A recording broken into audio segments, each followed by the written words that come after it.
ফের রেগার মজুরির দাবিতে বিক্ষোভ কর্মসূচি। রাজ্যে সুশাসন চললেও রেগার মজুরি পায় না একাংশ শ্রমিকেরা।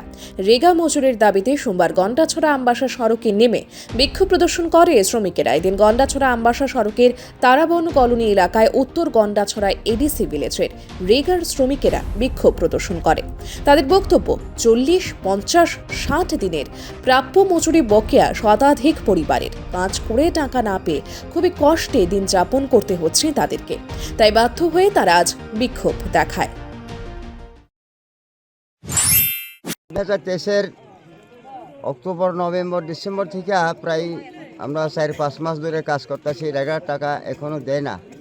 তো আমরা এলাকাবাসী পঞ্চায়েতের এখানেও সেক্রেটারি আছে, ওই উপস্থিতে বিডিও সাহেব আছে, কোনো সিদ্ধান্ত নিতে পারে না। সেই কারণে আমরা অনেকে 40 পেপার 50 পেপার করে পাওনা আছে রেগার টাকা। এই বঞ্চিত কারণে আমরা আজকে এই রাস্তার অবরোধ করতে বাধ্য হয়। রিপোর্ট সুবার্তা।